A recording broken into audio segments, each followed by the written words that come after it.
I started waiting tables when I was 18 to supplement my hourly income at a popular fast food chain, and soon enough, I became well acquainted with an older man named Tim.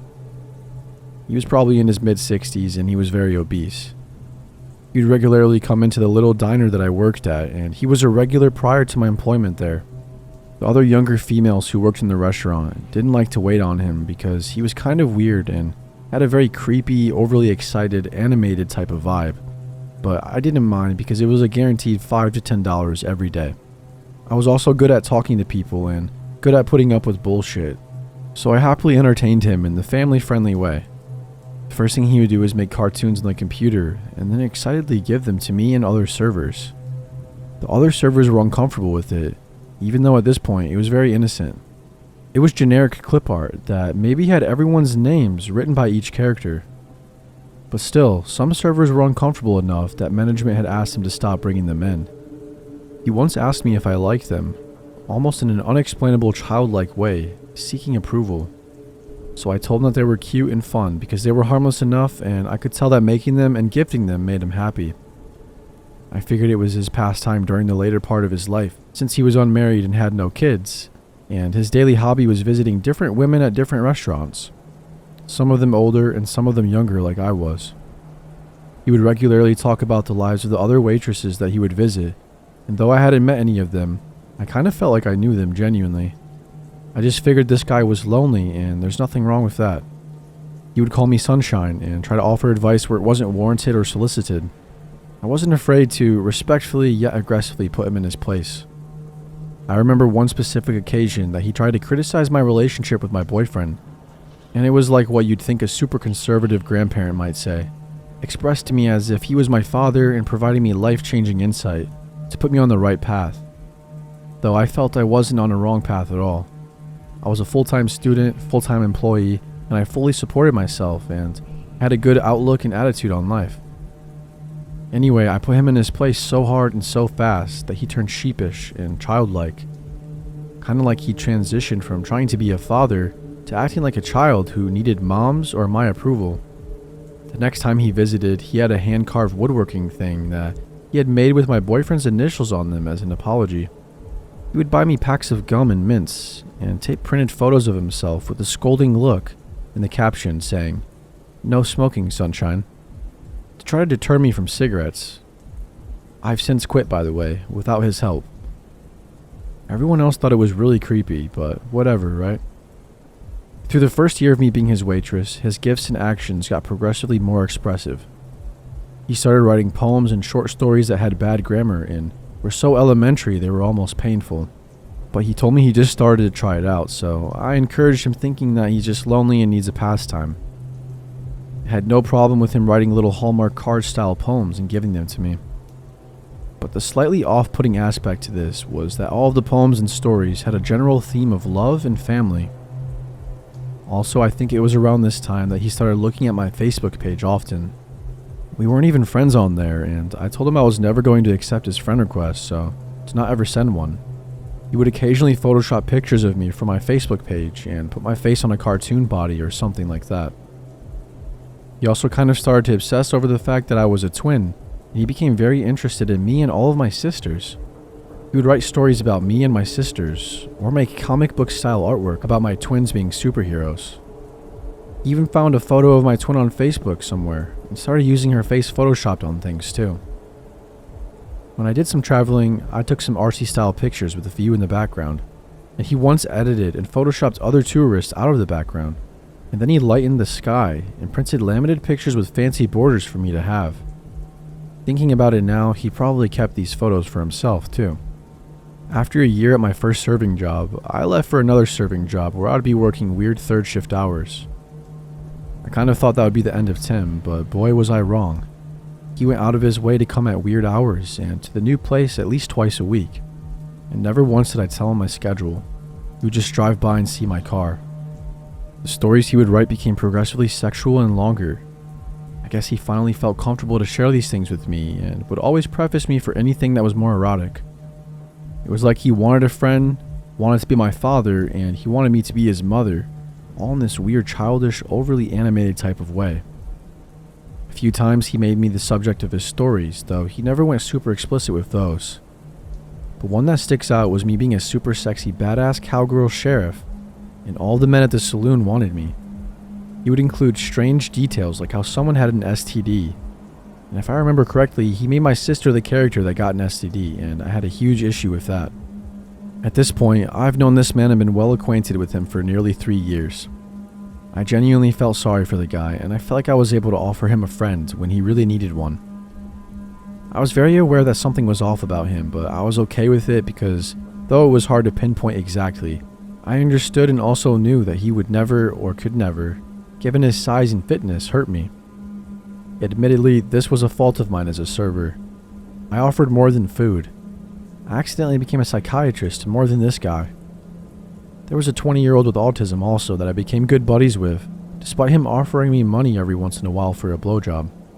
And there was a 40-year-old man who thought he was going to marry a stripper half of his age, after he gave her all of his savings and sold his Mustang to give her more money.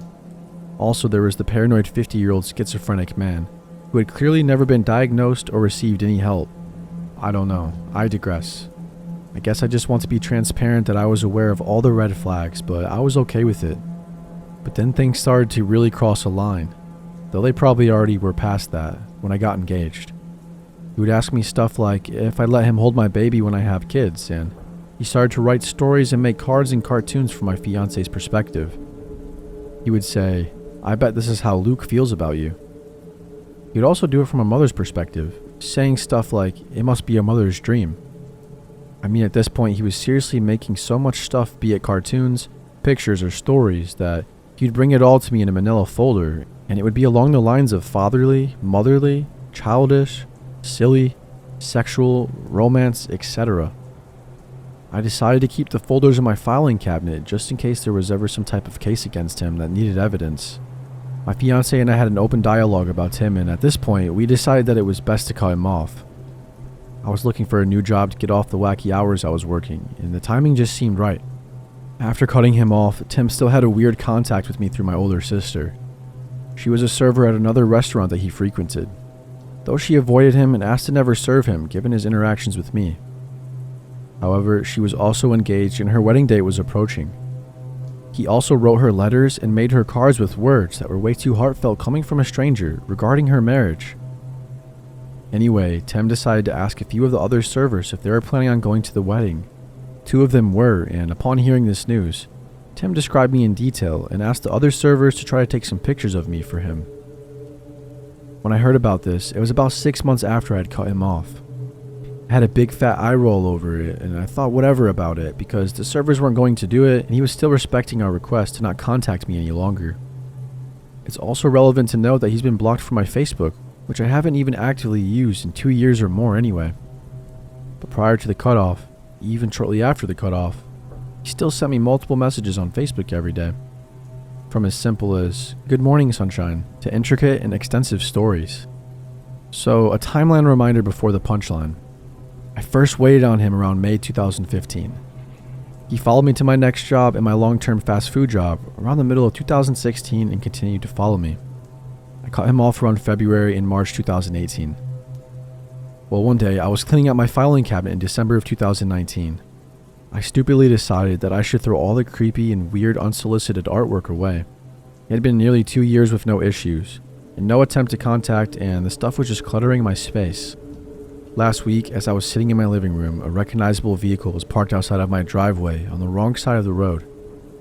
The man had his car window down, and I could see a flash. I quickly grabbed my glasses to try to discern what was going on. I see his childish, overly animated smile, and I recognize his hair and facial hair, and I realize the shirt he is wearing is the same exact style and type of shirt that Tim wears. I realize that I recognize the vehicle because it's the same vehicle that would pull up to my place of appointment 3 to 5 times a week for almost 3 years. I realize it's Tim outside of my residence over 2 years later taking pictures of my car and home with that goddamn digital camera that he took my picture with twice before in the past.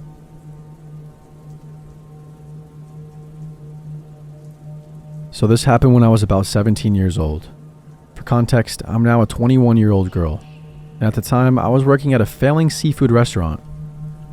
I was a busgirl, so I had to deal with touching people's old half-eaten seafood all day long. I'm a vegetarian, and I have never ever liked anything that comes from out of the water. Not even shrimp, I assure you. Working at a restaurant can be a super interesting job. The amount of people you meet through work is immense, and your coworkers can become like family. You're all suffering together, so to speak, and you can become pretty close pretty quick. The chefs at this restaurant were pretty strange though. One was super chill, one was always drunk and angry, and the last, well, he was something else altogether. To make things easier, I'll call the creepy chef Creep. So Creep starts working. He's new and he seems like a decent guy at first. He's in his late 40s, salt and pepper hair, and nothing throws you off by just seeing his physical appearance. I deeply love everything 60s and 70s, so Creep and I would sometimes talk about music, especially rock and roll. He seemed like a cool guy, someone who claimed he saw so many of the bands that I drool over daily. It seemed nice to work with someone who generally shared the same interests. Some weeks went by and he wasn't showing any signs of anything strange. I felt totally okay within my workplace. I wouldn't blink an eye, and I actually enjoyed the job. Me and a fellow bus girl became pretty close friends, and we bonded over the fact that we both had pretty fucked up family lives, so we instantly became work buddies. The restaurant was slow one day. Me and the other bus girl were having a conversation, laughing, smiling, and joking in the kitchen.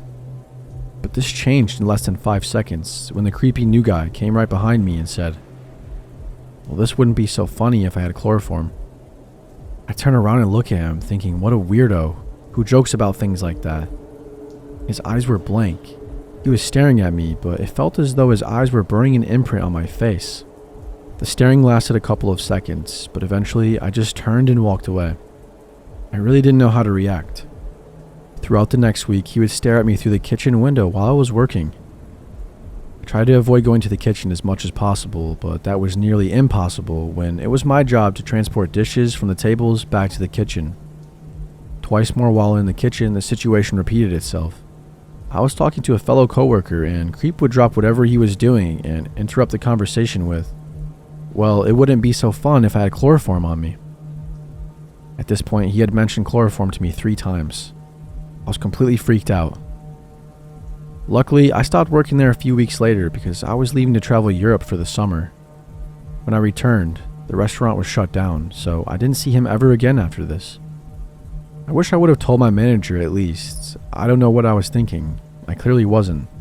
No one should have to feel threatened in their own workplace.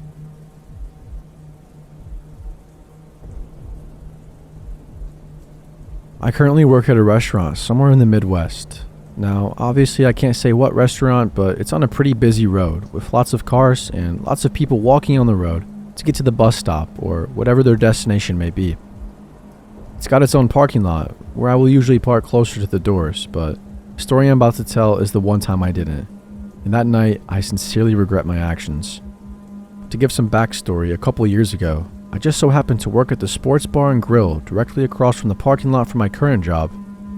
I worked there for only 4 months and I had plenty of interesting stories about that place, but that's for another time. Anyways, while I worked at my previous job, I didn't have a car, so I either walked to and from work or I got a ride. Now mind you, I would walk home at around 10 p.m. some nights on a barely lit road when cars weren't always around. This naturally made me wary, and this was on top of the fact that older men would constantly hit on me as a minor and would make me feel watched. This backstory of my old job might not seem important at the moment, and I didn't think it would ever become relevant again, but it matters in the end, I promise. While working at my old job, I was a minor as previously stated, but that never stopped drunken men from approaching me and being inappropriate. There was one man in particular who I never forgot about and who came back to haunt me in the worst way. The man was taller, quite good looking, and always wore expensive looking clothing and accessories. He had a very elegant vibe to him, which is why I did not think much of him when he would talk to me while I was working. He started out very polite and he'd ask about how work was going and how my day was, stuff like that. But as the weeks went on, he would ask more and more personal questions, which started making me suspicious of him. The event that occurred right before I quit was a night I wish I could forget, and thinking back on my days at that sports bar, I remember it being a long night, probably because it was sports season and our restaurant would get very busy. As a hostess, it was stressful trying to take calls when there were shouting because the hockey team won a golden cup or whatnot. That night, after I had finished cleaning the bathrooms, I remember him being at the hostess stand waiting for me. I approached him and tried to make polite conversation, but I could tell immediately that he was acting strange. His gaze was shifty and he didn't look as put together as he normally did. The first thing he said to me was something along the lines of, "You're only 16, right?" To which I confirmed, and he continued with something like, "Well, when you're 18, I'll have something for you. It'll be a surprise. Just wait till you're 18. And he promptly left through the bar section of the grill. I stood shocked for a moment before composing myself and finishing my cleaning so I could get the hell out of there. After I finished counting my drawer down, I went out back and unlocked the bike that I had gotten a month or so after I started working there, and I began to ride home. Note that I was paranoid as hell as I was doing this because seriously, who the hell says that to an underage girl? I watched my back all night as I rode home and I felt watched the entire time. It was kind of my fault that he knew my age. I had told him long ago, as I mentioned something about my birthday plans, but his comment on my age made me feel sick to my stomach regardless. Now let's jump to more recently when I started my new job just across the parking lot. It's been years since I worked there and I had just about let go of the memories of working at the godforsaken sports bar, but something happened recently that made the memories feel like yesterday. The stimulus checks and nice weather have brought a surge of customers to my current restaurant. I've worked here for almost a year now and we have been busier in the past month than we've been since I first started. This means that occasionally I don't get to park right by the doors and I must park a bit further away. On this particular day, that still makes me feel nervous thinking about, I had to park basically at the farthest corner of our lot due to a large amount of staff and customers taking the closer spots. That day I thought nothing of it as I went in for my closing shift and I worked a long and stressful shift until about 10 p.m. I work at the front of the restaurant and our closing duties can be pretty grueling. That night was especially bad because I was the only one up front besides the manager, who has to go back and forth between the kitchen and front to help. I finished all my cleaning, albeit a bit later than usual, and I felt bad for taking so long, but they weren't too upset because a coworker of mine was waiting on a ride, so they had to wait anyway. So with that, I say my goodbyes to the two of them and I head out the back doors to my car.